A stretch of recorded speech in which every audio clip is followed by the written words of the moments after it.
Alhamdulillah, alhamdulillahirabbil alamin wassalatu wassalamu ala asyrofil anbiya'i wal mursalin sayyidina wa maulana Muhammadin wa ala alihi wa ashabihi ajma'in. Amma ba'd. Kepada yang kami muliakan Habib Anis Soleh Pak Asin, pada para ulama yang kami taati dan hadirin sekalian. Kita saat ini merupakan warga terbesar di negara Indonesia, yaitu umat Islam. Jadi kegiatan-kegiatan yang berkaitan dengan Islam kita lihat terjadi di berbagai tempat dan di berbagai waktu. Ya. Di televisi aja hampir tiap pagi ada pengajian-pengajian, ya. Kemudian pengajian seperti ini semuanya hampir menunjukkan Islam. Tetapi ada satu faktor yang harus kita ketahui, bahwa kalau kita merujuk dari sejarah, Islam berkembang di Indonesia tidak gampang. Ada jeda waktu 800 tahun Islam tidak bisa berkembang di Nusantara. Itu kalau kita melihat dari sejarah. Kapan Islam mulai berkembang? Nah, ini ada penjelasannya. Sebenarnya Islam ditengarai masuk di Nusantara itu menurut catatan dinasti Tang dari Cina. Saudagar-saudagar dari Timur Tengah sudah datang ke kerajaan Kalingga di Jawa pada tahun 674 Masehi. Ya, 674 itu peralihan dari Khalifah Ali bin Abi Thalib ke Umayyah. Jadi sejak awal sudah masuk ke Indonesia. Tetapi disebutkan tidak bisa berkembang. Ya. Bahkan abad ke-10 itu pernah ada rombongan dari suku Lor dari Persia datang ke Jawa. Ya. Mereka tinggal di satu tempat yang disebut Loram, yaitu satu tempat di daerah Ngudung atau sekarang Kudus. Ya, itu orang-orang Persia pertama kali. Ya. Kemudian mereka membuat tempat loram-loram yang lain sampai ke wilayah Gresik, dari Leran dan seterusnya. Tapi tidak ada ceritanya. Hanya ada catatan Jawa menyebutkan satu cerita bahwa satu saat Sultan Al-Gabah dari negari Rum, ya. Rum itu wilayah Persia ke utara, ya. Itu disebutkan Sultan Al-Gabah ini mengirim 20.000 keluarga ke Jawa, ya. Jadi itu keluarga Muslim semua, ya. Yaitu yang disebut orang Lor tadi. Digambarkan semuanya mati terbunuh, tinggal 200 keluarga. Jadi dari 20.000 keluarga tinggal 200 keluarga.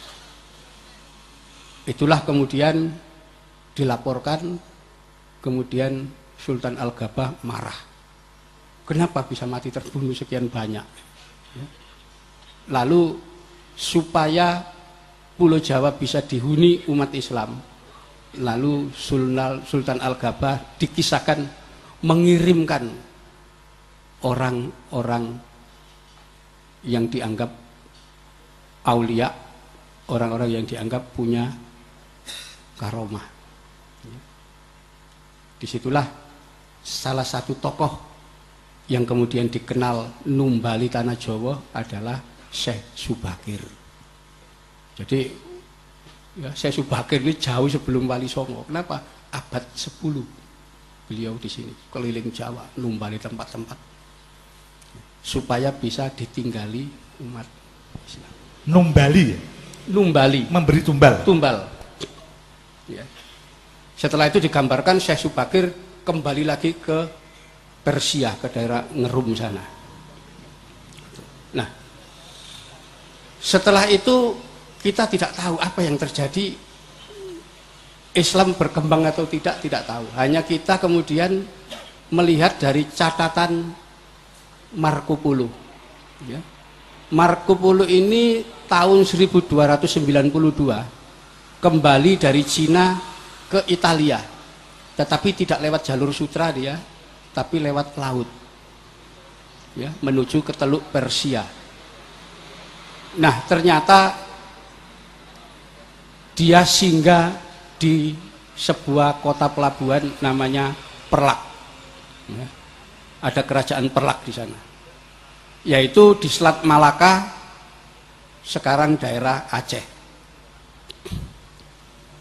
Marco Polo mencatat bahwa penduduk di kota Perlak itu ada 3 jenis kelompok masyarakat. Yang pertama warga Cina, ya.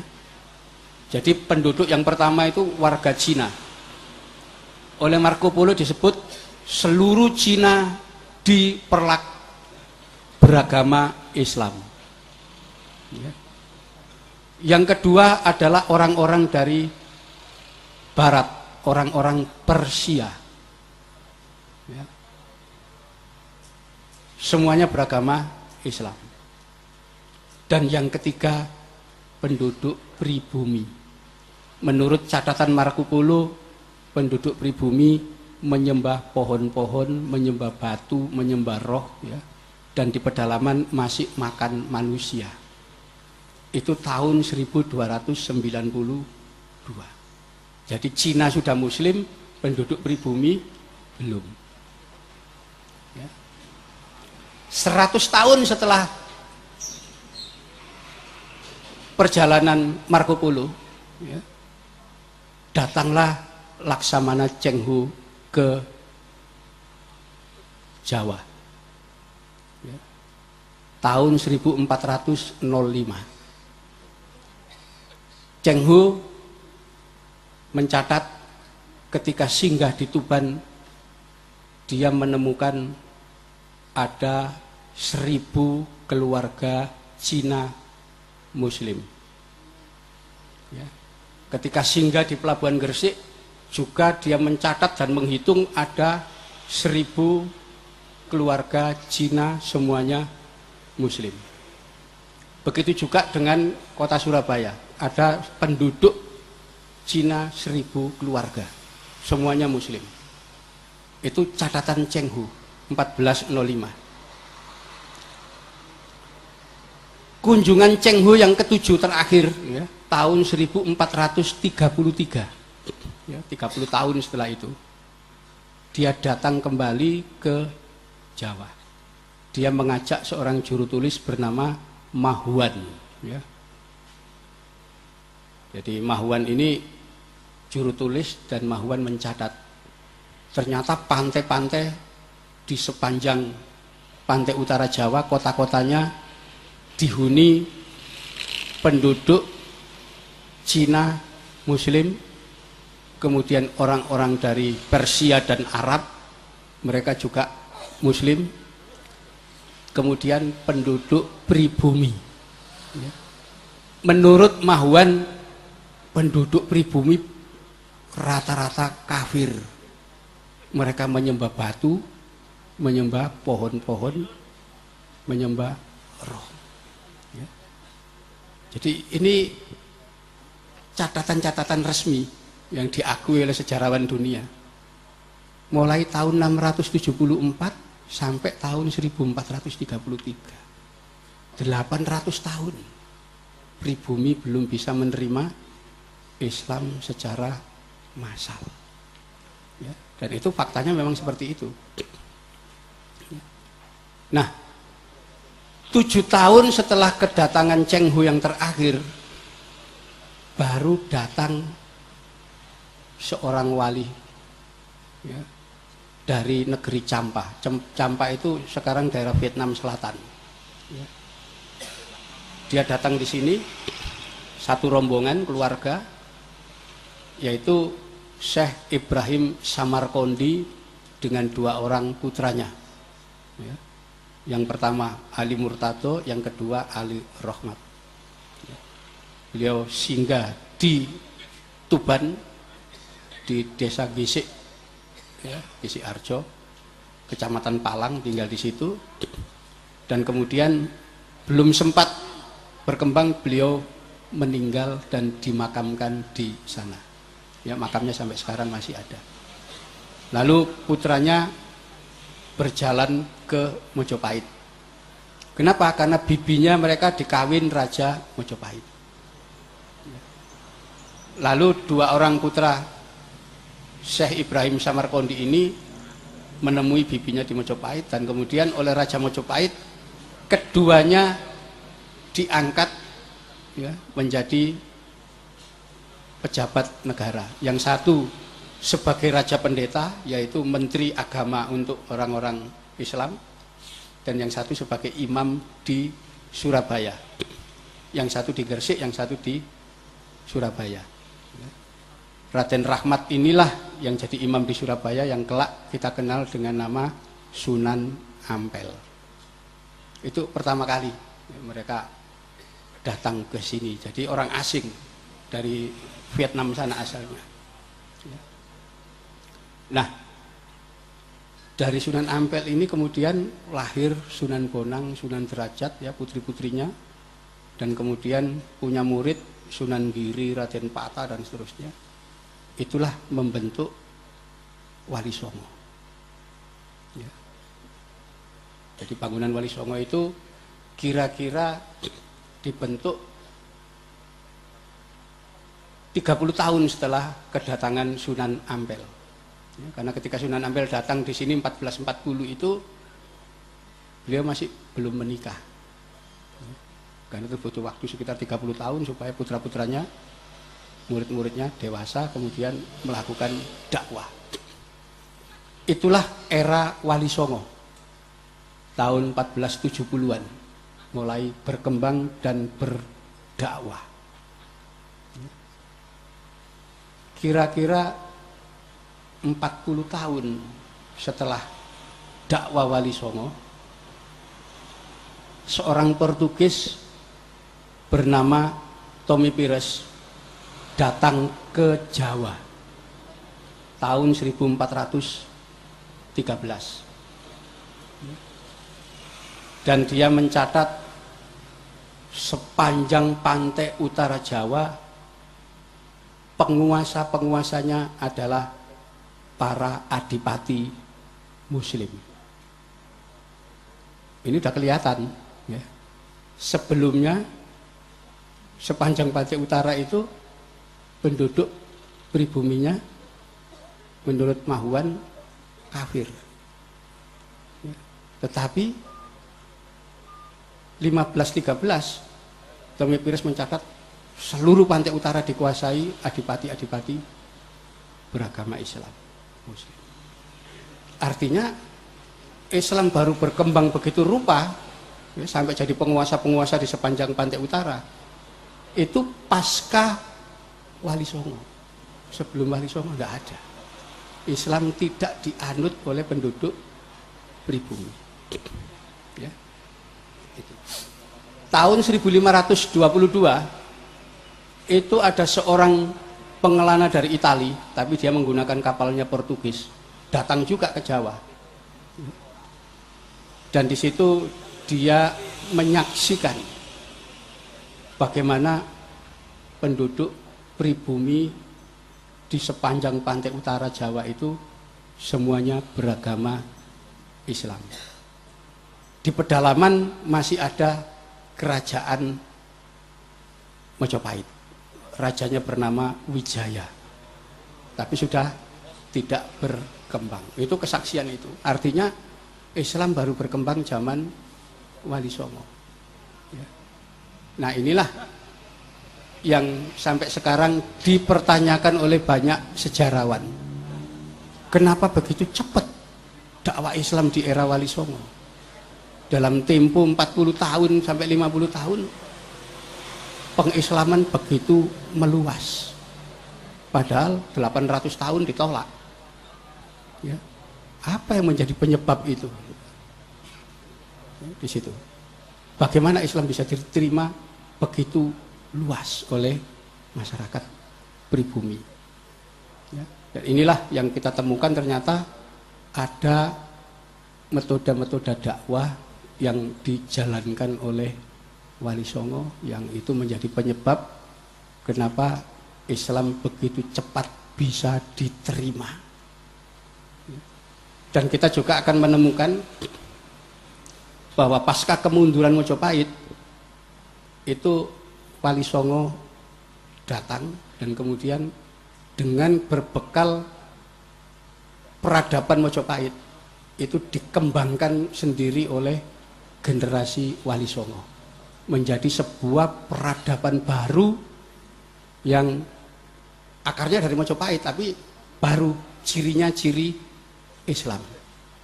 Ya, di situ. Jadi kita ambil contoh misalnya begini.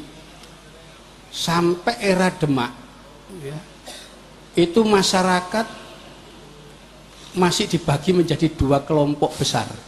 Ya, jadi Demak awal itu masyarakat masih dibagi menjadi dua kelompok besar mengikuti era Mojopahit. Yang pertama adalah kelompok yang disebut golongan Gusti, yaitu orang yang tinggal di dalam keraton. Dan yang kedua adalah golongan Kawulo, itu masyarakat di luar keraton. Gusti itu artinya tuan, masyarakat yang di luar keraton disebut Kawulo. Kawulo itu artinya budak, yaitu orang yang tidak punya hak milik apa-apa, dia semuanya milik keraton, milik tuannya. Itu struktur itu. Ya. Karena itu masyarakat zaman Mojopahit itu tidak punya hak milik, semua milik kerajaan. Dia hanya hak pakai saja. Kalau raja mau memberi sesuatu kepada seorang kawula yang dianggap berjasa, maka dia diberi tanah simah atau tanah perdikan. Ya. Nah, yang dirintis Wali Songo, ya, terutama gerakan yang dilakukan Syekh Siti Jenar, ya, dan kemudian dengan Sunan Kalijogo juga itu adalah mengubah struktur masyarakat. Jadi masyarakat Gusti dan Kawulo itu dianggap tidak relevan dan tidak manusiawi. Karena itu digunakanlah struktur masyarakat baru, ya, komunitas baru yang disebut masyarakat. Ya. Diambil dari bahasa Arab musyarakah, orang yang bekerja sama, orang yang sederajat dan bekerja sama. Mereka bukan kawulo, mereka bukan budak, tapi orang merdeka. Ya. Itu gerakan pertama Wali Songo itu. Ya. Itu sebabnya ada perubahan struktural, ya, yang esensial dalam struktur yang membedakan antara kawulo dengan masyarakat. Ya. Golongan Gusti itu kalau menyebut kata ganti diri waktu itu dengan kata-kata ulun atau ingsun. Ya. Golongan masyarakat kalau menyebut kata ganti diri itu dengan sebutan kulo atau kawulo. Artinya ya, orang di Sunda menyebut kata ganti diri dengan abdi, itu juga budak.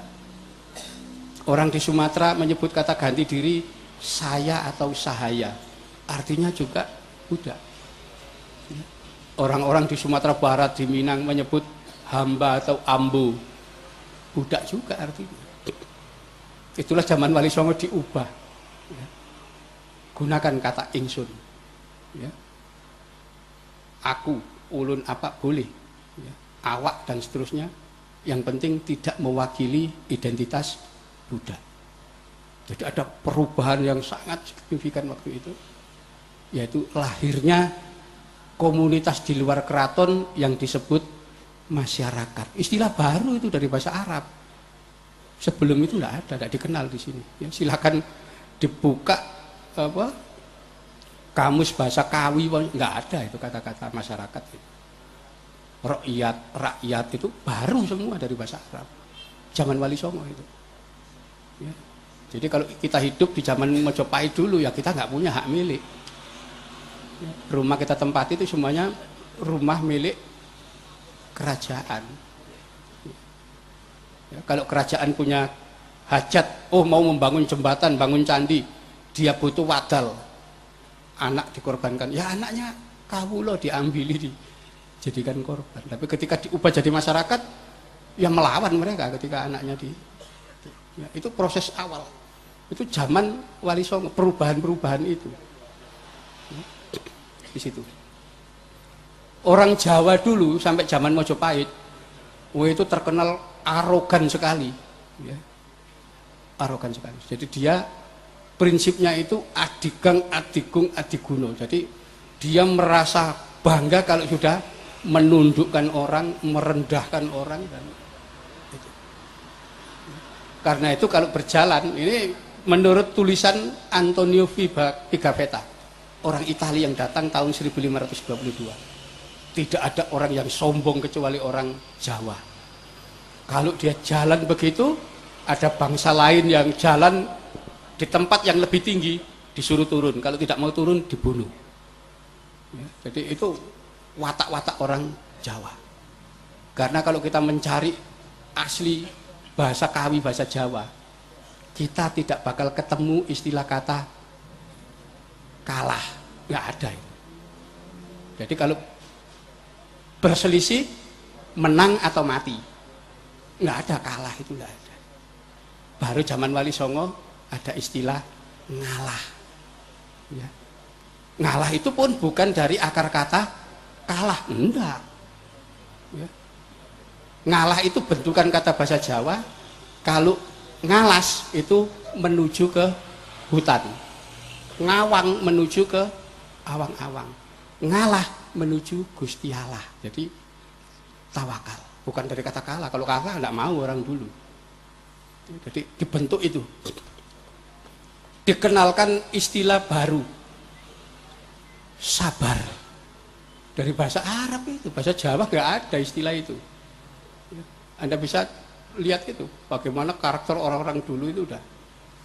Ya, duta aja dari Cina datang ngadep Kertanegara, menyampaikan pesan dari rajanya, sudah langsung dilukai dia. Merasa tersinggung. Jadi itu karakter orang dulu. Ya. Karena itu kata-kata carok yang sekarang digunakan di Madura, itu tradisi orang Jawa kuno aslinya. Kenapa? Karena kata-kata carok itu bahasa Kawi, ya, artinya berkelahi, ya, di situ. Karena itu tokoh yang namanya Ken Arok itu kalau diterjemahkan dalam bahasa Jawa modern, pemimpinnya tukang berkelahi. Karena itu tukang berkelahi namanya warok. Di Hercules sekarang. Iya, jadi orang dulu itu udah seperti itu, baru dikenalkan kata sabar zaman Wali Songo. Ya, kata-kata adil, ya, tawadu, sih baru belakangan itu. Sebelum itu tidak dikenal. Ini proses bagaimana orang dakwah zaman dulu. Ya, jadi proses-proses itu. Nah, Wali Songo inilah yang kemudian melihat bahwa sebetulnya agama Hindu dan Buddha itu hanya dipeluk oleh kalangan gusti di keraton-keraton. Masyarakat itu secara umum ternyata agamanya bukan Hindu dan bukan Buddha, tapi agama Jawa kuno, namanya agama Kapitayan, yaitu memuja Sang Hyang Taya. Taya itu artinya suwung, kosong. Ya. Jadi Tuhannya itu abstrak, tidak bisa digambarkan Ya. Karena itu orang-orang itu memberi definisi Sang Hyang Toyo itu dengan definisi sederhana.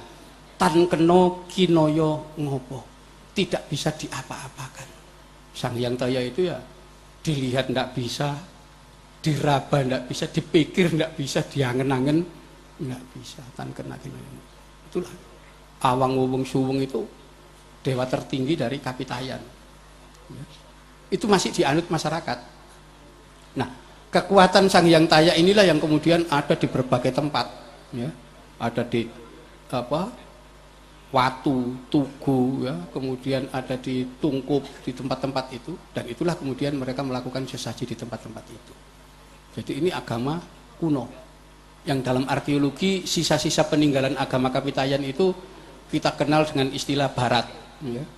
Dolmen, menhir, sarkopagus, macam-macam itu sebetulnya istilah arkeologi untuk menunjukkan bahwa ada agama kuno di sini. Yang agama kuno itu oleh orang Belanda dinamakan animisme, dinamisme. Ya. Kenapa? Karena memuja pohon-pohon. Itulah yang dianggap oleh Mahuan kafir, orang non-Muslim. Ya. Sebetulnya enggak. Ya. Sebetulnya ada kekuasaan tertinggi di situ.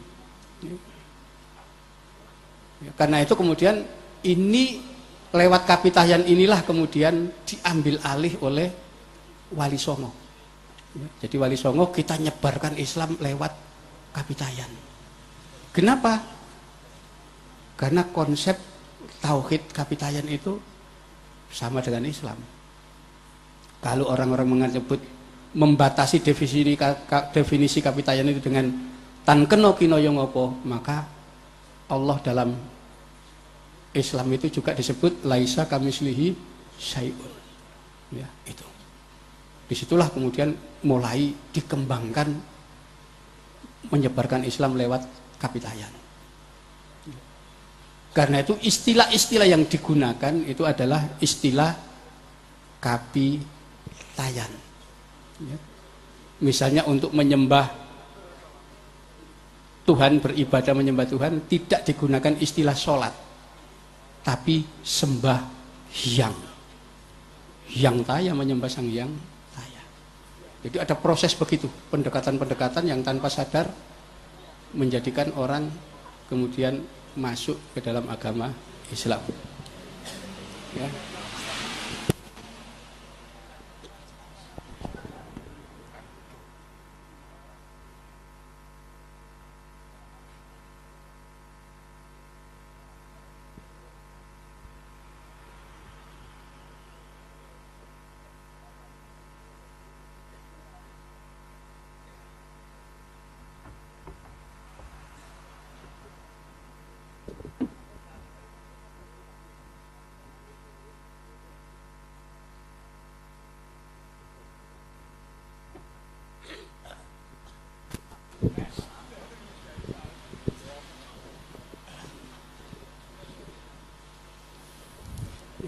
Nah, karena itu Islam yang dikembangkan di sini karena menggunakan Kapitayan, maka istilah-istilah yang digunakan juga istilah Kapitayan. Salah satu tempat ibadah Kapitayan itu disebut sanggar. Sanggar itu bangunan 4 persegi, kemudian pada dindingnya itu ada lubangnya. Ada lubang kosong, yaitu simbol dari Sang Hyang Taya. Jadi mereka tidak mengenal arca atau patung-patung, nggak ada. Yang ada adalah lubang kosong di dinding. Sanggar itulah yang oleh Wali Songo digunakan untuk sembahyang juga. Tetapi untuk membedakan sanggar itu disebut dengan nama langgar. Jadi langgar itu sampai sekarang bentuknya tetap kayak Kapitayan. Ada ya lubang mihrabnya itu di dalam. Itu sebetulnya warisan Kapitayan. Termasuk beduk itu warisan Kapitayan. Enggak ada Islam itu. Beduk itu aslinya. Ya, tapi Kapitayan. Di sini. Istilah-istilah yang digunakan Kapitayan. Karena itu ada ibadah tidak makan mulai pagi sampai malam. Ya. Wali Songo sudah, jangan pakai istilah Islam saum, orang gak ngerti. Istilah Kapitayan upawasa. Ya. Upawasa jadi puasa. Ya. Di Kapitayan itu ada ajaran begitu. Jadi ada upacara puasa yang disebut dino pitu, ya. Artinya puasa hari 7. Ya. Yang dimaksud hari 7 ini adalah puasa pada hari kedua dan hari kelima. Orang yang melaksanakan puasa hari kedua dan kelima itu nilainya sama dengan puasa 7 hari. Itu sudah langsung ditangkap aja sama Wali Songo. Ya sudah, dijalankan aja poso dino pitu ini. Kenapa? Hari kedua itu Senin, hari kelima itu Kamis. Ya sudah, jalankan aja. Sama kok. Ya dicarikan kesamaan-kesamaan itu. Proses itu. Ya, karena itu istilah-istilah itu istilah lokal sekali.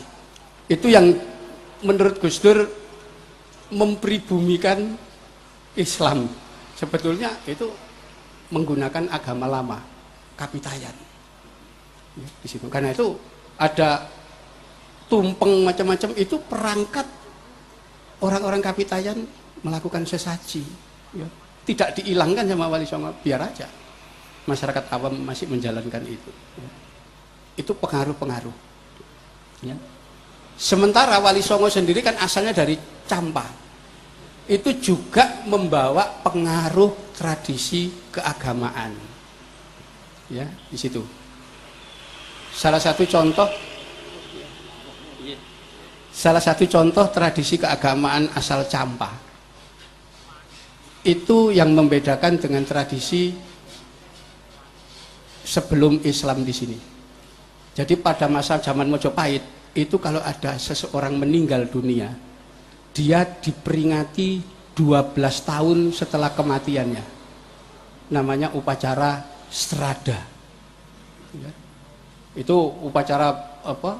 Ada Raja Mojopahit namanya Bripamotan Sang Sinagara, itu ketika 12 tahun setelah kematian ada upacara Serada. Itu seorang pujangga namanya Empu Tanagung membuat kidung, ya, namanya Banawa Sekar Perahu Bunga, untuk menunjukkan bagaimana upacara Serada itu dilaksanakan dengan kemewahan dan kemegahan.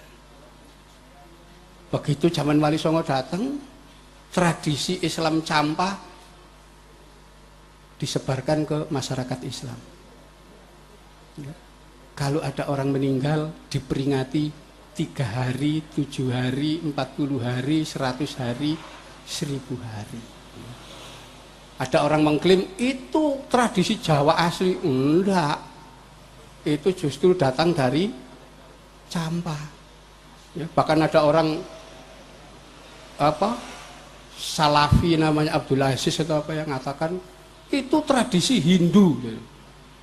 Gak ngerti dia bahwa itu tradisi umat Islam Campa, ya, yang juga merupakan tradisi di Asia Tengah, daerah Uzbekistan, Kazakhstan itu masih begitu tradisinya.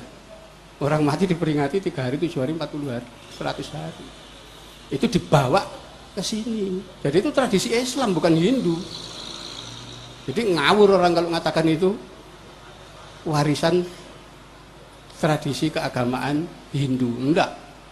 Ya, itu tradisi keagamaan umat Islam. Ya, silakan dibaca-baca di buku-buku tentang tradisi di Campa. Ya. Itu semua akan muncul di situ. Ya. Bahkan pengaruh dari Campa ini juga kelihatan dari banyak aspek. Ya.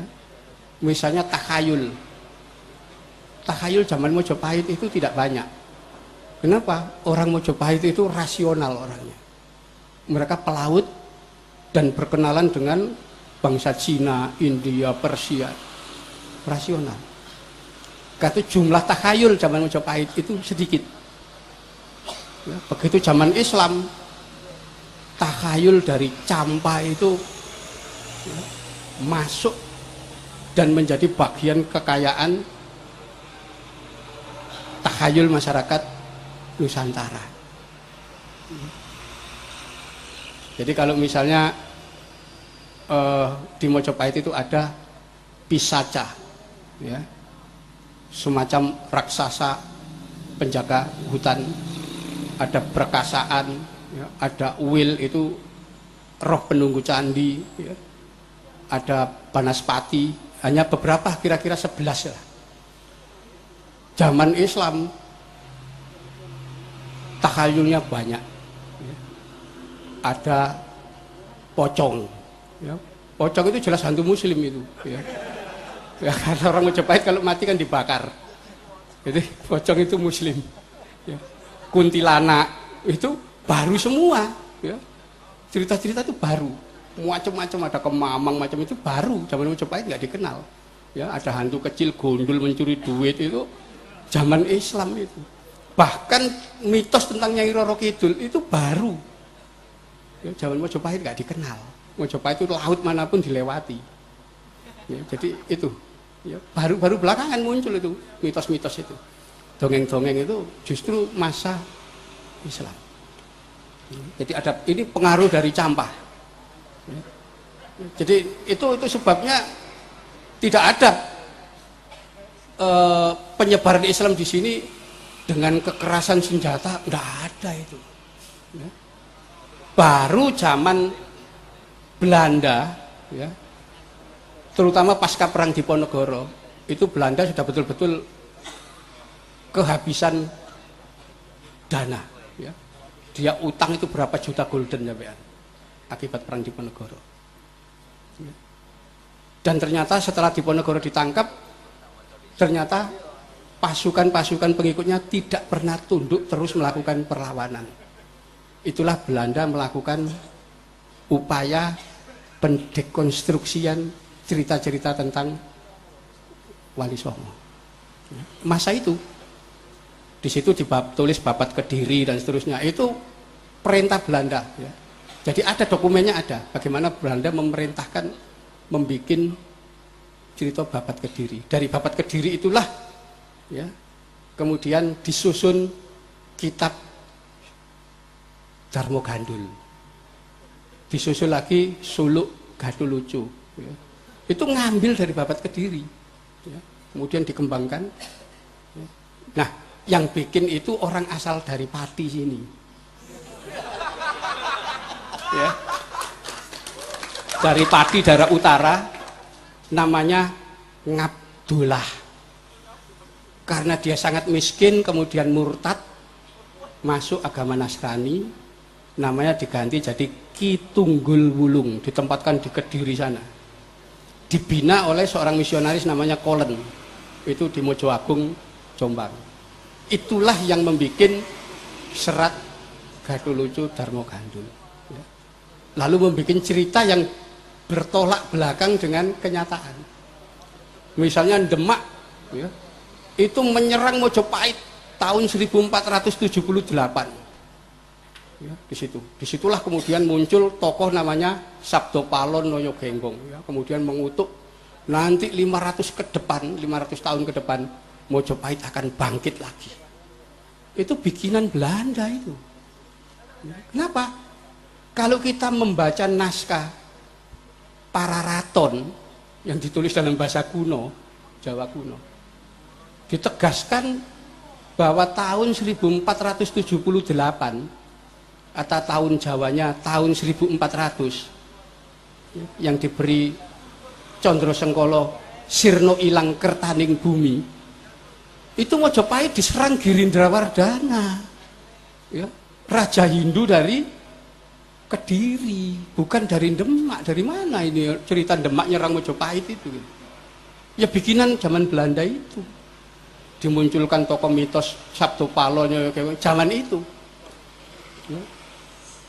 Saking kuatnya dongeng bikinan Belanda itu sampai Presiden Soeharto percaya bahwa tahun 1478 itu Demak betul-betul menyerang Mojopahit. Tidak ada naskah kuno menyebutkan tahun itu Demak menyerang Mojopahit. Itu serangan dari Girindrawardhana, naskah apapun semua sama. Itulah 500 tahun setelah itu janjinya Sabdo Pahlon dipenuhi. Karena itu 500 tahun setelah 1478 itu adalah tahun 1978. Itulah untuk pertama kali disahnya aliran kepercayaan sebagai simbol bangkitnya Sabdo Pahlon Noyo Genggong. Ya keliru, ya kajian sejarahnya keliru sekali sudah. Oh, ya bikinan Belanda kok. Ada lagi Belanda membuat naskah dari kelenteng Sampukong, ya katanya Presiden Portman merampas 3 cikar kronik Cina dari kelenteng Sampukong di Semarang. Kemudian ternyata setelah 3 naskah yang 3 cikar tadi dibaca, itu menyebutkan Wali Songo itu semuanya adalah orang-orang Cina. Sunan Ampel itu namanya Bong Swiho, ya namanya macam-macam. Sunan Kalijogo juga orang Cina. Nah, ini kan bertentangan dengan naskah-naskah yang lebih kuno, ya. Dan ternyata kalau kita kaji lebih teliti, bener nggak naskah itu? Kapan Presiden Portman itu merampas naskah itu? Ternyata kalau kita lihat dari Almanak van Nederland Indi, ya, di mana Almanak van Nederland Indi ini menyebutkan seluruh jajaran pejabat pemerintah kolonial, ya, sejak tahun 1810 sampai tahun 1942. Itu dokumennya masih ada. Sejak awal tahun 1810 sampai 1842 kita cari nama Presiden Portman, tidak ada di situ. Itu artinya kan palsu kan, nggak ada orangnya kok disebut itu loh. Ya. Dan kalau kita tanya, ya, jadi sempat saya waktu ke Belanda itu tanya kepada De Graaf, ya, waktu itu tahun 90-an masih hidup, ya, tentang naskah kronik Cina dari kelenteng Sampukong. Apa jawaban beliau? Udah nggak usah dipakai itu, nggak ada itu. Ya. Jadi memang tidak ada naskah itu, bikinan Belanda. Jadi Belanda itu diam-diam membuat sejarah sendiri untuk mengacukan perjuangan umat Islam, terutama mematahkan perjuangan pengikut Diponegoro. Disitulah didiskreditkan macam-macam dongeng-dongeng cerita baru disebutkan. Ya. Jadi kalau nanti Anda membaca cerita, oh ada tokoh Sabdo Pahlon Noyo Genggong, itu bikinan Belanda. Ya. Kenapa? Naskah yang lebih kuno tidak ada. Ya. Bahkan Babat Tanah Jawi itu ada versi Belanda sendiri, namanya Babat Tanah Jawi versi Olthof. Ya, bukunya sekian. Padahal Babat Tanah Jawi yang asli, yang pernah diterbitkan Balai Pustaka, 24 jilid, satu jilid segini.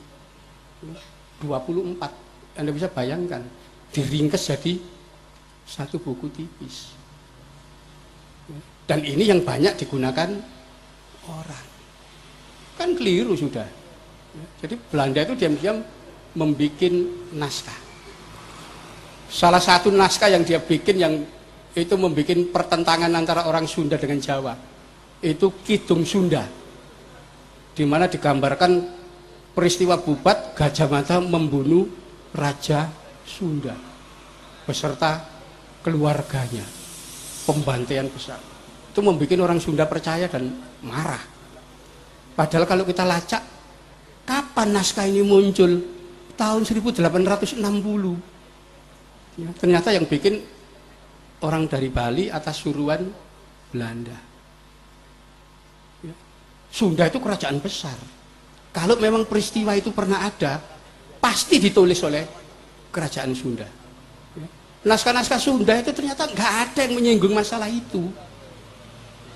Bagaimana peristiwa sebesar itu nggak disinggung di kerajaan Sunda? Sedangkan tradisi saja ada ditulis dalam naskah Siksa Kandang Karsian. Semua naskah masalah perbintangan, kalender apa aja ada semua. Kenapa peristiwa pembunuhan itu nggak ditulis di sana? Di Mojopahit juga nggak pernah nyinggung ada peristiwa itu.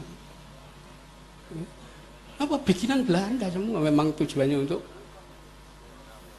merusak sejarah Indonesia. Ya, jadi itu memang di situ. Karena itu kemudian terutama Wali Songo ini merupakan satu kekuatan umat Islam yang tidak pernah bisa ditundukkan Belanda, ya mereka punya kepentingan untuk menghancurkan itu. Ya, karena itu kalau kita buka dokumen kolonial arsip kita akan temukan di tengah kebingungan Belanda bagaimana ngatasi orang Islam. Kenapa? Tidak pernah mau tunduk. Ya. Orang-orang Islam selalu merasa lebih tinggi daripada Belanda, terutama orang-orang dari pesantren. Kenapa? Orang Belanda dianggap orang rendah, kafir. Itu perlawanan terus. Ya. Karena itu kalau kita membuka kolonial arsip, kita akan menemukan bahwa sejak tahun 1800 sampai tahun 1900, dalam tempo 100 tahun, terjadi 112 kali pemberontakan yang dipimpin guru torekot dan orang-orang dari pesantren. Itu sebabnya Belanda kemudian kita harus membuat satu cara yang sistematis untuk menundukkan orang Islam di Hindia Belanda, ya, menyebut wilayah ini dulu Hindia Belanda. Itulah tahun 1848, ya, pasca perang Diponegoro, Belanda membuat peraturan perundang-undangan yang dinamakan Burgerlijk Wetboek, ya, BW, ya, di mana dia menempatkan orang kulit putih itu pada tempat paling atas, warga negara kelas 1. Warga negara kelas 2 adalah orang timur asing, yaitu Cina, India, Arab. Ya. Warga negara kelas 3 itu inlander, pribumi, paling rendah. Ya. Itu sudah dibikinkan hukum mereka. Kalau warga negara kelas 1 dan 2 ini melakukan pelanggaran, maka hukumnya adalah Burgerlijk Wetboek. Ya. Jadi buku KUHP yang berdasarkan keadilan. Mereka diadili di tempat namanya RVJ, Raad van Justitie, pengadilan untuk keadilan.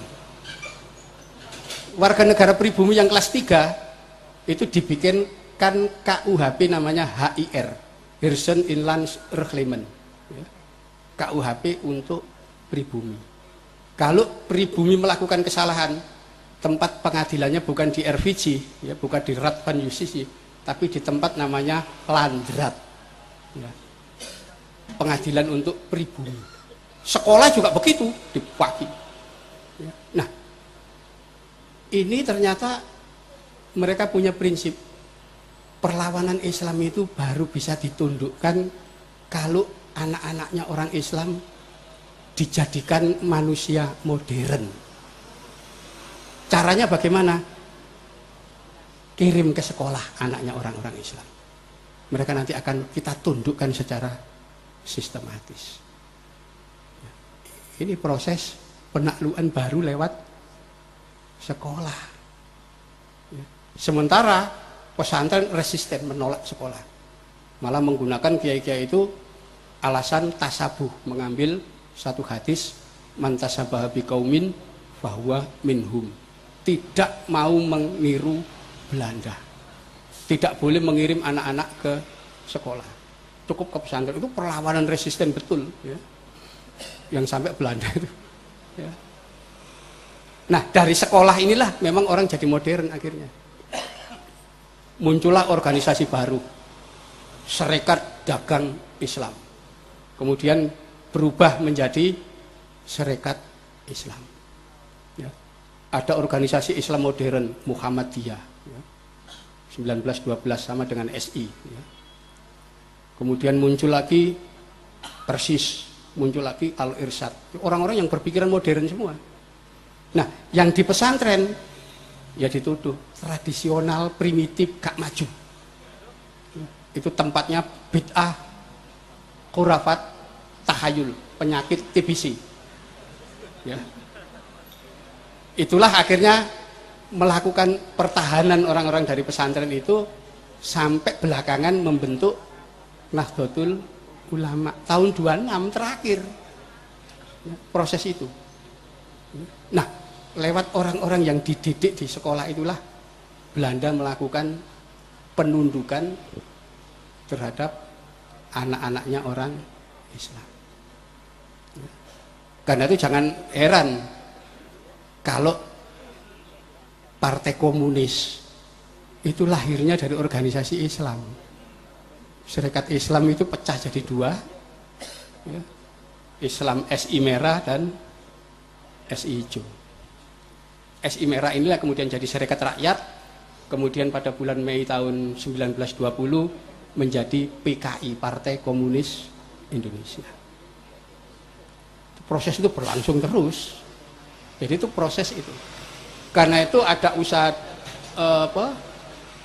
pendistorsian sejarah, itu akarnya pasti tidak akan lepas dari naskah-naskah bikinan Belanda pasca perang Diponegoro. Itu kelihatan sekali, dokumennya masih ada, semua terlihat. Jadi itu. Nah, warisan Wali Songo itu kemudian terputus, ya.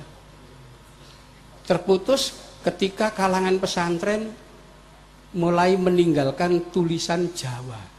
Ya, jadi zaman Wali Songo itu semua naskah ditulis dalam aksara Jawa. Nah, ketika abad 17-18, ya, terutama ketika terusan Suez dibuka dan orang sering haji ke sana, maka pengaruh Timur Tengah mulai muncul. Itulah mulai berkembang tulisan pegon dan seterusnya yang selama itu tidak begitu berkembang, tahu-tahu jadi mainstream di pesantren dan orang tidak lagi bisa membaca tulisan Jawa. Akhirnya tidak terwarisi warisan besar Wali Songo. Bahkan ada anggapan kalau tradisi yang sifatnya kayak wayang dan seterusnya itu bukan Islam. Itu terjadi proses itu. Ya. Itulah akhirnya umat Islam di sini betul-betul terputus dari warisan Wali Songo. Padahal kalau kita melihat Wali Songo luar biasa sebetulnya. Peradaban baru pasca Mojopahit itu peradaban warisan Wali Songo. Ya. Misalnya kita lihat dalam teknologi, ya, yang berkaitan dengan metalurgi, peleburan besi dan baja. Zaman Mojopahit itu orang bisa membuat pusaka, ya, keris, tombak, panah dan seterusnya, bahkan membuat barunastra itu semacam torpedo air, ya. Jadi seperti panah besar gitu. Itu kalau ditembakkan dari laut itu kena kapal, kapal itu bisa jebol. Ya, kenapa? Karena ujungnya dibikin dari besi. Tapi sebatas itu. Begitu zaman Wali Songo, kerajaan Demak itu mampu memproduksi meriam-meriam ukuran besar. Dan semua diekspor, ya, ke Malaka, ya, ke Pasai. Bahkan sebagian zaman Oda Nobunaga dibeli Jepang. Jadi Jepang itu beli meriam dari Demak dulu. Ya. Ya. Nah, fakta ini justru saya dapat dari catatan Portugis. Ya. Jadi Portugis waktu menaklukkan pelabuhan Malaka, Bandar Malaka itu, D'Albuquerque itu memperoleh petunjuk dari anak buahnya bahwa benteng Malaka dilengkapi oleh meriam-meriam ukuran besar yang didatangkan dari Jawa. Padahal Portugis baru datang itu dari Eropa, ya, di situ. Karena itu ketika mendekat itu kapal Portugis itu rusak, mundur dia. Itu benar. Jadi sampai sekarang itu sisa-sisanya masih ada. Kalau Anda semua ke sempat ke Banten, ke Benteng Surosowan. Di depan itu ada meriam namanya Ki Amuk. Ya.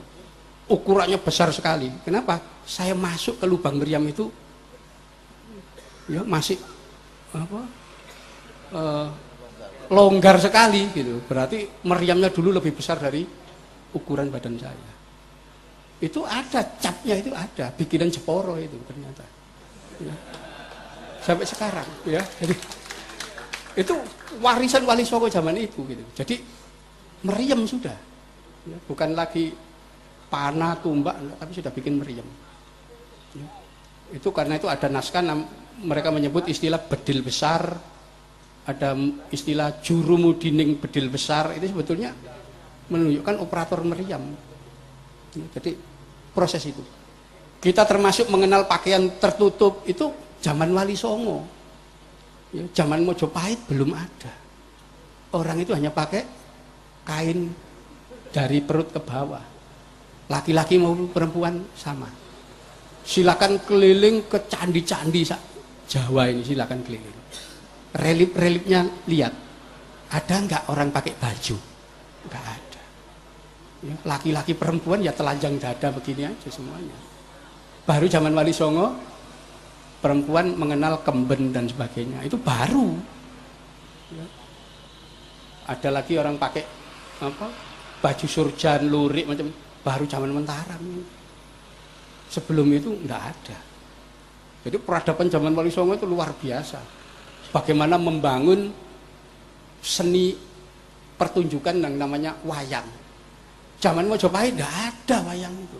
Gamelan begini-begini, ini zaman Mojopahit ada, tapi yang bonang, ya, saron, gong aja nggak ada. Ya. Itu baru semua bikinan Wali Songo. Ya. Wayang-wayang yang diperjalankan ini, ya, itu zaman Wali Songo, zaman Mojopahit nggak ada. Ya. Zaman Mojopahit itu adanya wayang beber. Jadi dari kertas gitu digambar, kemudian dalang bercerita. Ceritanya cerita Panji. Ya. Nah itulah kemudian Wali Songo mensosialisasikan cerita Mahabharata dan Ramayana lewat seni pertunjukan wayang. Nah akhirnya kita menemukan bahwa ternyata Wali Songo itu sudah melakukan perombakan total dari cerita Mahabharata dan Ramayana versi India. Ya, diubah. Ya. Jadi zaman Wali Songo misalnya begini, versi yang asli India, Pendowo itu punya satu istri, ya, namanya Drupadi. Ya. Itu artinya Drupadi ini suaminya 5 orang, Pendowo. Poliandri. Oleh Wali Songo diubah. Ya. Drupadi ini istrinya Yudhistira, saudara Pandawa yang paling tua. Lalu digambarkan Werkudara, Bima, ya, itu istrinya Arimbi, ya, kawin lagi dengan Dewi Nogogini, ya, punya anak Antareja dan Antasena, seterusnya. Arjuna juga begitu, ya, punya istri banyak. Digambarkan Pendowo itu poligami semua. Itu versi Wali. Ya. Ya, versi aslinya itu ya poliandri. Ya. Itu. Ramayana, Anoman. Anoman itu bapaknya 2. Ya. Kesari, Raja Maliawan dan Dewa Bayu. Di situ. Digambarkan semua. Tapi kemudian digambarkan bahwa oleh Wali Songo Anoman itu anaknya Dewa Bayu. Ini. Jadi seperti itu diubah, banyak diubah oleh Wali Songo untuk tauhid. Bahkan Wali Songo membuat silsilah bahwa dewa-dewa itu sebetulnya keturunan Nabi Adam. Itu kita bisa lihat pakem pewayangan Ringgit Purwa itu di Pustaka Raja Purwa di Surakarta. Itu pakem untuk para dalang. Ya, jadi pakem yang digunakan dalang-dalang di Jawa itu semua bikinan Wali Songo yang Beda sekali dengan versi aslinya India. Jadi Ramayana dan Mahabharata itu sudah dikenal sejak zaman Mataram kuno. Tetapi sebagai kakawin, yaitu karya sastra yang hanya diketahui orang-orang di keraton, masyarakat tidak tahu. Itulah oleh Wali Songo dijadikan tontonan yang masyarakat bisa paham. Ternyata orang buta huruf pun kalau melihat wayang bisa paham dia. Itulah sosialisasi dakwah Islam lewat pertunjukan wayang. Termasuk tadi seni lagu-lagu ilir-ilir dan seterusnya. Itu khas sastra itu muncul zaman Wali Songo. Jadi zaman Mojopahit itu hanya ada 2 jenis, yaitu kakawin, itu dari kawya-kawya Sansekerta sana India, jadi kakawin, dan kidung. Itu. Zaman Wali Songo ada tembang gede, tembang tengahan, tembang alit, dan kemudian berkembang pula di daerah pesisir tembang Mojopat. Ya, itu zaman Wali Songo, zaman Mojopahit tidak ada. Ya. Ini yang masyarakat semua bisa. Kalau dulu yang namanya kakawin sama kidung, kalau bukan pujangga sastrawan nggak bisa. Ya. Bahkan kemudian muncul siiran-siiran itu zaman Wali Songo semua era itu. Jadi masyarakat betul-betul dakwah itu ke bawah. Nah itulah yang kalau kita lihat dakwah kenapa begitu cepat Wali Songo, karena apa? Menggunakan apa yang sudah ada kemudian diformulasi dan sampai bisa diterima oleh masyarakat. Contoh misalnya begini,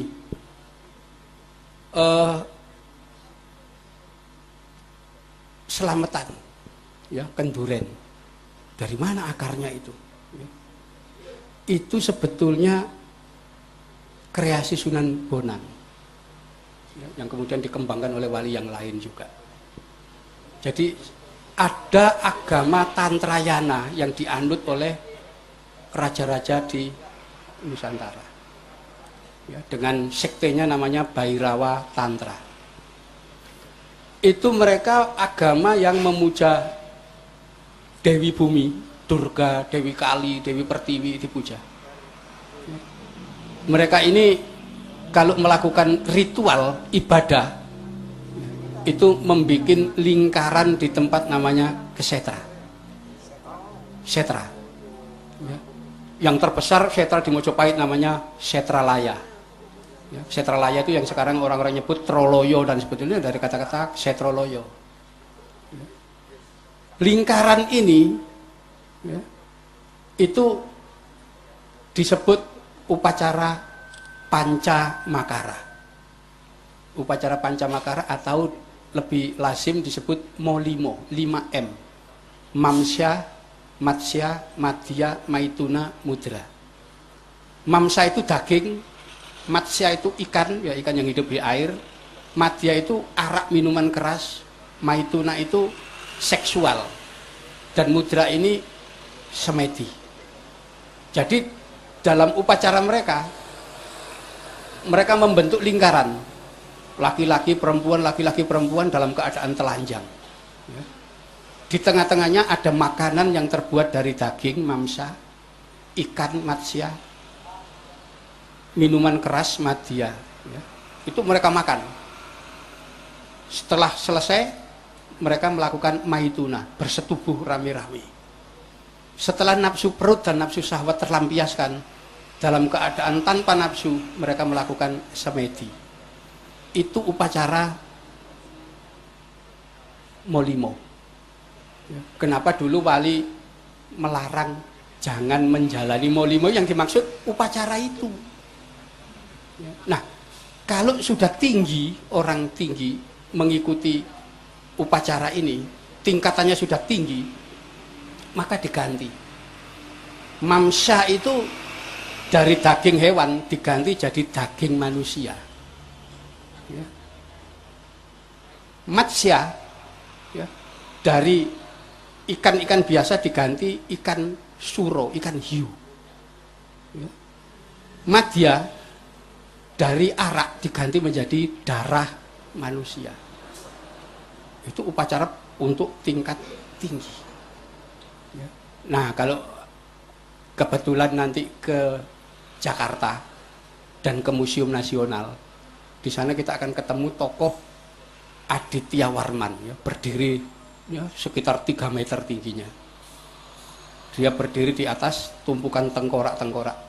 Beliau itu adalah pendeta Bhairawa Tantra, pengamal ajaran Molimo.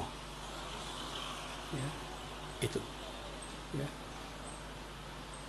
Beliau diambil dari batu prasasti Surawasu di sana. Batunya masih ada, tidak bisa diangkut ke museum. Kenapa?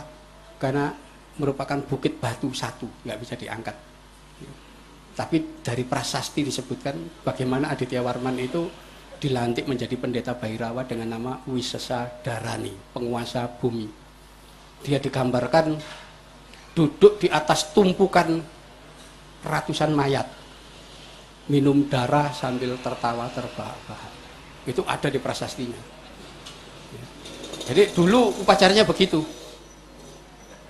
Nah, kok Sunan Bonang bikin acara sama. Ya, jadi Sunan Bonang itu pernah masuk daerah Kediri di pedalaman, itu pusatnya Bhairawa Tantra. Sampai sekarang Kabupaten Kediri di Jawa Timur semboyannya Canda Birawa. Kenapa? Ya pusatnya Bhairawa di sana. Sunan Bonang masuk ke wilayah Kediri, tapi dia tinggal di baratnya sungai di daerah Kabupaten Nganjuk, di desa namanya Singkal. Disitulah kemudian beliau mengadakan upacara serupa, membuat lingkaran, tengah-tengahnya ada makanan, tetapi laki-laki semua. Ya, kemudian berdoa. Inilah yang dinamakan kenduri atau selamatan. Itu dikembangkan dari satu kampung ke kampung lain untuk menandingi upacara itu, upacara Bhairawa itu. Jadi itu latar ceritanya. Ya. Karena itu kalau kita membaca Serat Kondo misalnya nemukan, loh Sunan Bonang kok pakai gelar Sunan Wadat Cokrawati, ya. Pakai nama Cakrawati dia. Kenapa? Karena pimpinan imam upacara Bhairawa itu namanya Cakra Iswara, Cakreswara, Cakra itu pemimpin Cakra.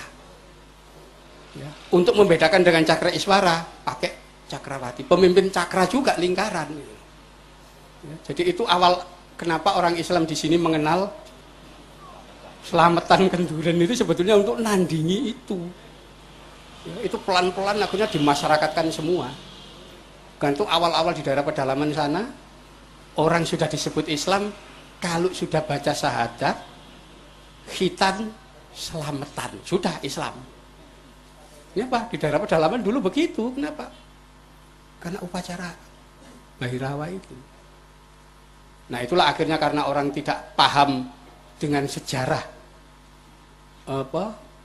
dari mana asal usul kata-kata Molimo, kemudian belakangan orang nyebut, oh itu larangan main, madat, minum, madon, ya kan? Maling dan sebetulnya enggak, sebetulnya upacara itu.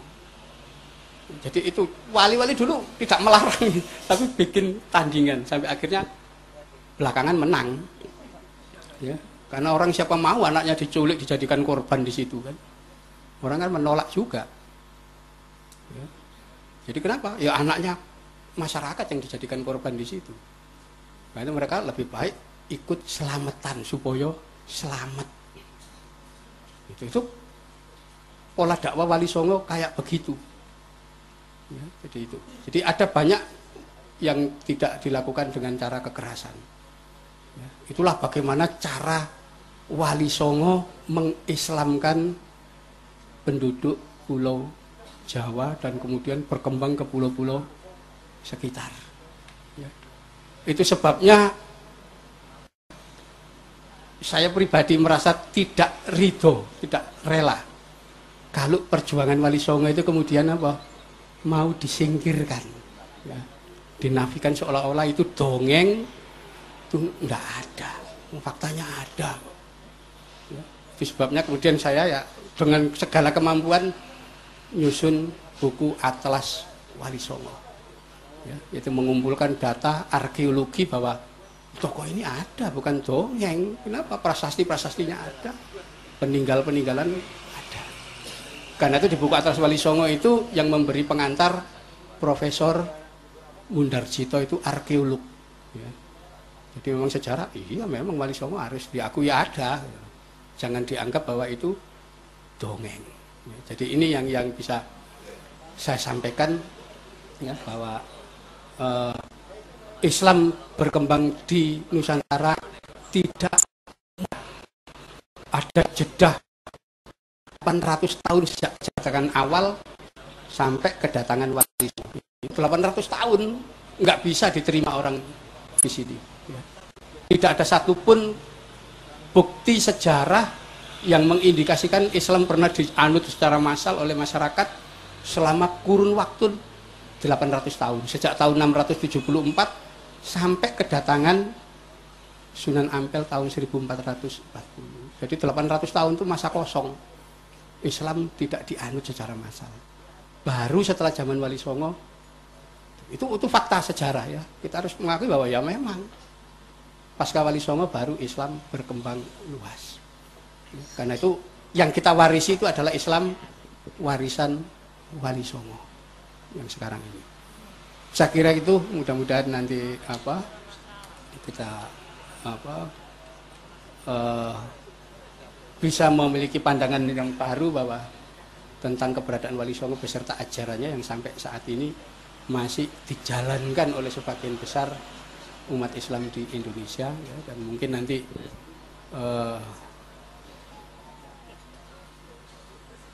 Romo Kiai akan memberikan tambahan-tambahan tentang bagaimana dakwah Islam yang, ya, dan bagaimana mempertahankan dari pengaruh-pengaruh yang ingin merongrong itu, ya. Monggo, kami silakan. Ya. MUI kurang gayan, ya. Monggo Gus, jenengan. Iya. Jadi sebetulnya begini, Wali Songo itu mentauhidkan masyarakat yang waktu itu belum Islam.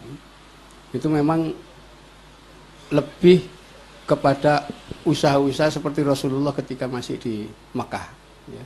Jadi tidak bicara soal fikih, jadi lebih banyak tauhid, ya. Seperti tadi digambarkan ungkapan-ungkapan, ekspresi orang nyebut Allah dan seterusnya, itu satu fenomena baru yang itu berkembang zaman Islam. Sebelum itu enggak ada. Sampai ada satu kata-kata ketika orang Islam itu menemui satu hal yang tidak menyenangkan, musibah, itu ada kata-kata baru yang itu enggak ada dalam bahasa Jawa, yaitu kata-kata nemu bilahi. Dari kata-kata bilahi itu, ya, nggak ada itu bahasa Jawa, itu nggak ada kata-kata itu.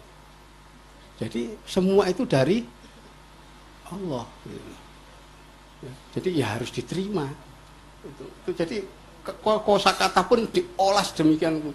Kata-kata ngalah, kamus Jawa itu nggak ada kata-kata kalah itu. Kan itu kalau orang berebut sesuatu, bertengkar, dia menang atau mati, ya. Itu sebabnya Mojopahit runtuh itu ketika terjadi perebutan kekuasaan. Nggak ada istilah kalah, menang atau mati. Kenapa? Kosakata kalah itu nggak ada dalam bahasa Jawa. Termasuk kata-kata sabar, nggak ada, ya. Itu baru bahasa Arab, sabar itu, ya. Jadi diambil oleh wali, dimasukkan, ya, supaya orang punya rasa sabar, menahan diri. Orang dulu enggak, ya.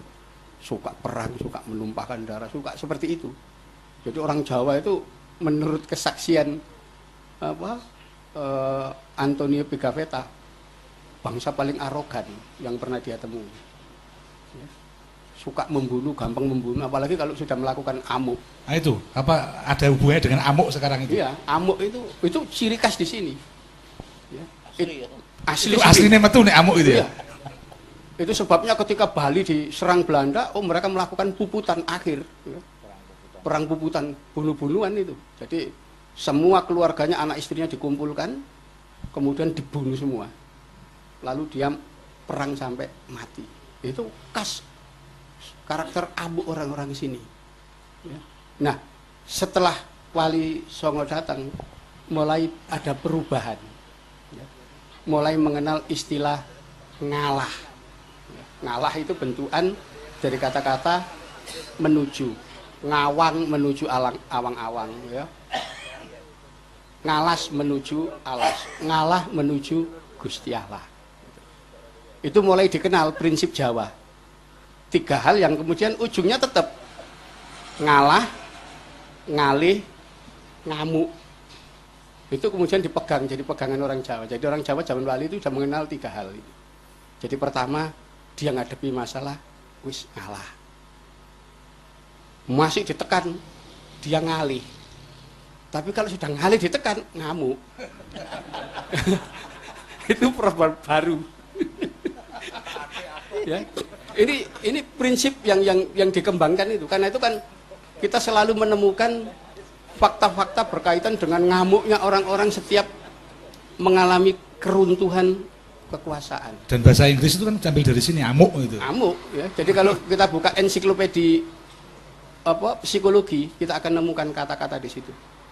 Amuk itu kata dari Indonesia. Amuk. Indonesia itu paling unik. Ya, kalau kita baca ensiklopedi psikologi itu ketemu tidak ada bangsa di dunia yang kesurupan massal kecuali orang Indonesia. Enggak ada, itu orang kita. Unik Indonesia itu. Ya. Belum pernah saya lihat di televisi, siswa di Saudi Arabia ya, kesurupan massal, enggak ada itu. Di Inggris, Amerika enggak pernah ada. Indonesia bolak-balik. SMA ini huruf apa? Itu aja zaman SBY. Iya. Saat dulu enggak ada. Enggak, sudah lama sering. Jadi fenomena begitu. Jadi ini khas orang Indonesia itu gitu ya. Jadi seringkali antara logika barat dengan logika masyarakat itu gak nyambung. Ya, misalnya orang kalau mau pinter itu harus belajar. Kalau mau ujian akhir nasional, ya harus mempelajari soal-soal. Itu logika barat. Logika orang sini enggak. Supaya lulus ujian nasional, pensilnya dikumpulkan di sowok kiai. Ya lulus ya. Itu logika dari mana itu gitu ya? Itu enggak bisa. Jadi memang itu khas di sini ada sesuatu yang ya istighosa, ziarah kubur rame-rame. Itu fenomena yang di luar logika barat. Ya. Itu sebabnya Australia itu tahun 2012 kemarin kerjasama dengan UIN Malik Ibrahim Malang itu meneliti resistensi orang-orang Islam menghadapi program globalisasi. Mereka heran kenapa tidak berubah ya, di Indonesia ini. Globalisasi harusnya orang itu sudah meninggalkan segala hal yang sifatnya lokal, tradisional, itu masih ada di sini. Bahkan ketika mereka diajak turun melihat fakta loh, di pesantren ini ternyata kiai-kiai itu ngajar menggunakan bahasa Jawa gitu. Ya. Apa tidak ada pesantren ngajar bahasa Indonesia? Enggak, wong kitabnya masih bahasa Jawa semua kok. Ya. Tafsir Quran Jalalain bilugotil Jawi itu ya bahasa Jawa. Santri bicara dengan kiai pakai bahasa Indonesia apalagi bahasa Inggris itu dianggap sulul adab. Masih bahasa Jawa, itu heran orang-orang Australia itu. Ternyata masih lokal, masih kuat. Itu artinya program globalisasi untuk menghilangkan semua identitas lokal. Di Indonesia gagal mereka. Kenapa? Masih ada resistensi orang-orang yang mempertahankan lokalitas di situ. Jadi ini diteliti betul. Jadi ini memang ciri di Indonesia kayak begitu. Jadi rupanya globalisasi nggak jalan di sini. Hanya sebagian aja mempengaruhi, tapi lokalitas itu masih sangat kuat, tidak terpengaruh. Ini ya. Bahkan Profesor Greg Barton datang ikut waktu itu. Ya. Bahkan ketika ada dosen di sana juga, Dr. Johnson namanya, dia tanya kepada Kiai, kenapa Kiai mengajar masih dalam bahasa Jawa? Ya. Kenapa tidak ditingkatkan padahal semua sudah bahasa Inggris dan seterusnya? Ya Kiainya kan tidak bisa jawab. Ya. Kenapa? Ya memang tradisinya seperti itu. Nah kebetulan saya itu ngajar di jurusan Sastra Inggris Universitas Brawijaya. Saya jelaskan kenapa para kiai itu masih menggunakan bahasa Jawa dalam mengajarkan agama Islam. Kenapa? Karena kalau agama Islam itu diajarkan pakai bahasa Inggris itu bahasa yang sangat sederhana, tidak mampu menafsirkan semua kosakata yang ada dalam Al-Quran maupun hadis. Bahasa Jawa itu bahasa yang sangat kaya, yang sangat kompleks. Wah, rupanya dia tersinggung. Dia tersinggung. Bagaimana Anda mengatakan bahasa Jawa bahasa yang sangat luas, kompleks dan bisa menjadi bahasa keilmuan? Padahal faktanya selama ini Inggris. Enggak. Saya katakan bahwa Inggris itu bahasa yang sangat sederhana. Saya ambil contoh, coba Anda lihat itu, ya, itu sawah di depan, yang warnanya kuning itu orang Inggris menyebut apa? Rice. Orang di sini menyebut itu pari atau pantun. Ya. Pari itu kalau diketam, ya, kalau dipotong, kemudian diikat, itu orang menyebut gabah. Inggris menyebut apa? Rice. Gabah itu kalau diambil satu biji, itu namanya las. Inggris menyebut apa? Rice. Gabah kalau dikupas, itu namanya beras atau was. Inggris menyebut apa? Ya rice. Gabah kalau patah, 1 atau 2, 3, 4, menir namanya. Inggris menyebut apa? Rice. Nah, beras ini kalau dimasak mateng, namanya sego. Inggris nyebutnya apa? Rice. Beras ini kalau, sego ini kalau diambil satu biji, upoh. Inggris rice. Ya. Dan beras ini kalau sudah kering namanya karak. Inggris tetap nyebut itu rice. Bagaimana mau menafsirkan Quran? Satu kata ini cuma diterjemahkan satu kata, rice, mewakili banyak macam gitu. Jadi kita sebetulnya sederhana. Jadi harus memahami bahwa kenapa digunakan bahasa Jawa. Karena bahasa Jawa mampu menjelaskan semua kosakata. Karena kaya. Inggris enggak, sederhana dia. Misalnya kata kerja, itu tadi saya contoh kata benda kata kerja. Anda ketika ya, begini, itu mengangkat, menjinjing, ya. Atau orang Jawa mengatakan nyengkewing. Inggris menyebut ini carry. Nanti kalau ini saya tetapkan di atas, itu namanya menyunggi, nyunggi. Inggris tetap carry. Nanti kalau kita gendong, ya, posisinya kan lain, kita menggendong di belakang. Inggris tetap nyebut itu carry. Ya, di situ. Kita mekul, kan lain posisinya. Inggris tetap nyebut itu carry. Jadi semua gerak kita maknanya cuma satu kata. Itu kan bahasa yang sangat sederhana, gitu. Sangat miskin gitu. Karena itu gampang gitu, belajar Inggris ya. Jadi itu, karena itu apa? Jadi saya mengatakan kalau saya mempelajari bahasa Inggris itu bukan karena bahasa Inggris itu bahasa hebat, gitu. Tetapi kita tahu orang Inggris tidak cukup pintar untuk mempelajari bahasa Jawa. Karena itu ya kita bahasa Inggris lah untuk sekedar belajar bisa komunikasi. Jadi itu. Jadi mereka betul-betul baru paham gitu bahwa kenapa di pesantren itu bahasa Jawa masih dipertahankan. Rupanya memang semua kosakata itu luar biasa banyak, sangat kaya sekali bahasa Jawa dengan idiom-idiom yang tidak ada dalam bahasa lain. Ya.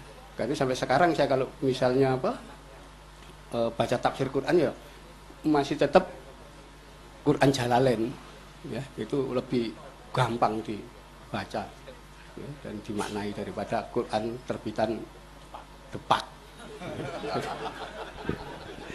Ya. Ya, karena keliru kok. Ya. Jadi misalnya Alhamdulillah itu diterjemahkan segala puji bagi Allah. Loh. Padahal enggak, di Jalalain kan Alhamdulillah sekai puji lillahi kaduwe Allah. Segala puji itu miliknya Allah. Bukan bagi Allah. Itu lain sudah maknanya kan. Jadi menerjemahkan itu aja sudah beda. Jadi ini. Jadi termasuk Wali Songo itu dalam memformulasi bahasa kesenian dan seterusnya itu luar biasa.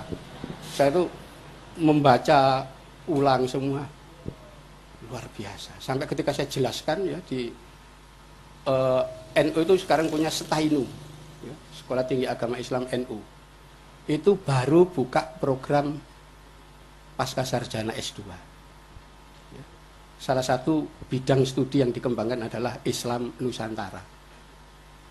Izin operasional sudah keluar, tetapi pihak perguruan tinggi agama Islam menyerahkan kurikulumnya kepada NU. Kenapa? Kita gak punya kurikulum Islam Nusantara itu apa? Ya. Akhirnya kita susun sendiri, kita jelaskan. Ya. Ketika kita jelaskan apa Islam Nusantara, yaitu Islam yang dibangun Wali Songo. Komentarnya Pak Said Akil, saya itu ketua PBNU, ternyata bukan apa-apa dibanding Wali Songo. Itu tulus beliau mengatakan begitu. Ya, jadi memang bukan apa-apa. Ya, memang luar biasa memang. Ya. Di situ itu jujur beliau katakan di waktu rapat itu seperti itu. Ya memang. Ya. Kita bisa membayangkan bagaimana Sunan Kalijogo, Sunan Giri, Sunan Bonang itu mensiasati larangan dalam Islam menggambar makhluk hidup. Ya. Timur Tengah kan sudah jelas. Untuk menghindari larangan menggambar makhluk hidup, mereka mengembangkan kaligrafi, kemudian seni yang sifatnya geometrik. Ya. Ini enggak. Ya. Menggambar dekoratif, ya. Wayang. Disebut manusia enggak bisa. Ya. Kenapa? Karena tidak memenuhi standar gambar manusia. Ukuran proporsional enggak sama. Tetapi ketika dia dimainkan, orang mengasumsikan, oh ini manusia ini. Ya, itu luar biasa itu. Ya. Jadi kita kalau melihat bagaimana bentuk mata menggambarkan ini, luar biasa sudah. Ya. Bahkan yang dikembangkan itu ada namanya ilmu fisionomi. Ya. Fisionomi itu dalam pengetahuan di sini itu disebut ilmu katuranggan. Ya, ilmu katuranggan itu ada. Ya. Nah, bahasa Inggrisnya fisionomi. Fisionomi baru dikembangkan di Inggris 1960, ya, sampai sekarang. Nah, katuranggan sudah dikembangkan zaman Wali Songo. Jadi, oh orang kalau bentuk keningnya seperti ini, alisnya seperti ini, pasti suka selingkuh orang ini. Bentuk hidungnya begini, wah kalau ngomong bohong. Ya. Orang ini suka menipu orang. Itu bentuk fisiknya ada ilmu fisionomi. Baru dipelajari Inggris 1960. Dikembangkan Wali Songo ilmu Katuranggan. Karena itu disusun dalam primbon kan ada. Ya, kalau milih perempuan jangan yang wajahnya seperti ini. Karena apa? Tidak setia. Itu ada. Jadi fisionomi ilmu itu, ya, itu luar biasa itu. Ya. Baru sekarang dipelajari di Inggris, sudah ketinggalan 400 tahun. Kita lebih dulu. Ya, jadi banyak pengembangan yang dikembangkan waktu itu. Ya. Termasuk gamelan-gamelan ini semua. Ya. Karena itu kalau dalam segi fikih ada yang mengatakan nggak boleh musik itu, haram musik itu. Ya. Itu sebetulnya klaim-klaim orang-orang yang belakangan ini muncul. Ya. Kalau gamelan seperti ini, musik-musik itu dilarang, kita tanya, bagaimana dengan rebana di Arab sana? Karena mereka kan musik juga itu kan. Nah, ternyata tidak dilarang, sama-sama musiknya. Itu juga sama dengan ketika orang mengharamkan rokok. Rokok haram. Lah, kalau kita rokok memang haram, kita tanya, bagaimana sisa? Sisa itu rokok Arab yang disedot pakai itu loh. Haram atau enggak? Karena di Mekah kan banyak orang jual anunya sisa itu. Di Madinah. Gitu. Itu ternyata enggak haram. Terus apa bedanya haram dan tidak? Gitu. Jadi seringkali kita mempertanyakan itu. Seringkali tidak konsisten juga orang. Ya. Nah itulah pengembangan Islam lewat seni itu suatu karya yang luar biasa yang ya, sampai sekarang tidak ada tandingannya. Kalau kemudian gamelan kita anggap haram karena dianggap bukan seni Islam loh. Ini yang nyipta Wali Songo zaman Mojopahit, nggak ada ini. Ya. Dan nanti kita akan menyesal. Kenapa? Karena di Amerika tiap negara bagian itu pasti punya grup gamelan. Jadi ada 52 negara bagian itu punya 52 gamelan. Bahkan di beberapa negara seperti di Arizona, pelajaran ekstra untuk anak-anak SMA. Dan nanti kalau Amerika punya gamelan di sana, kita nggak bisa nabuh gamelan, nggak bisa apa-apa. Nanti marah-marah, oh, itu asalnya Indonesia, diklaim Amerika. Ya, memang punya warisan nggak diwarisi, ya nggak dipelihara, malah dikafir-kafirkan. Ya, itu kan susah, gitu, ya. Jadi ini peradaban besar, ya. Peradaban besar. Itu sebabnya Belanda itu ya berkepentingan dia, ya. Berbagai macam naskah itu diambil, disimpan di sana. Jadi sekarang ini kalau orang mau jadi doktor, ya, jurusan sastra Jawa, harus kuliah di Leiden. Di sini tidak ada. Ya kan aneh. Jurusan sastra Jawa kok ngambilnya di Belanda itu loh. Ya. Padahal Jawanya di sini. Gitu. Tapi kenapa? Karena semua naskah di sana, semua di sana. Jadi harus ngambil di sana. Itu kerugian besar itu. Ya. Dan kebanyakan umat Islam sekarang tidak mampu lagi mewarisi Wali Songo. Kenapa? Karena pengetahuan tentang bahasa Jawa hilang. Banyak yang tidak bisa bahasa Jawa. Padahal Wali Songo dulu menulis semua dengan aksara Jawa. Jadi tembang-tembang, suluk wujil, macam-macam itu ditulis dalam aksara Jawa. Ilmu pengobatan, usada dan seterusnya. Ya, ilmu perbintangan, kalender dan seterusnya. Dibikin sampai diformulasikan Sultan Agung itu kalender Jawa dengan kalender Hijriyah disatukan. Kenapa bisa? Karena kalender Jawa itu kalender Komariah berdasarkan bulan, Hijriyah juga berdasarkan bulan. Itu disatukan. Ya. Jadi formulasi itu, dan itu kita sampai sekarang sulit ya untuk mengubah kalender hasil formulasi yang dilakukan Sultan Agung. Kenapa? Karena salah seorang sarjana matematika dari Universitas Brawijaya ketika saya suruh ngitung, coba kamu hitung. Ya. kalender ini sistemnya, hitungannya seperti ini, rumusnya begini. Dia bingung. Ini matematika kalkulus, Pak. Dia. Masa zaman Sultan Agung sudah kenal kalkulus gitu. Ya nggak ngerti. Kan kalkulus baru aja kan. Tapi ternyata sudah jadi rumus zaman dulu sudah digunakan itu. Jadi memang luar biasa. Jadi orang-orang dulu ya itu melahirkan peradaban besar sampai mengislamkan orang sedemikian rupa tanpa menitikkan setetes darah pun itu sudah karya yang luar biasa. Karena itu kita bisa mengatakan bahwa Wali Songo dalam dakwanya telah berhasil mengislamkan ya, Nusantara, ribuan orang jadi mayoritas. Tetapi sekarang mulai muncul kelompok-kelompok orang yang malah tidak membuat umat Islam mayoritas, tapi menjadi umat Islam minoritas. Kenapa? Kalau dulu katakan umat Islam jumlahnya 90%, sekarang 85%. Ya, kelompok-kelompok yang menganggap pembaharu ini, ya, yang mau membawa Islam ke yang asli ini mengatakan, enggak, umat Islam cuman jumlahnya 0,1%, tidak sampai 1 juta.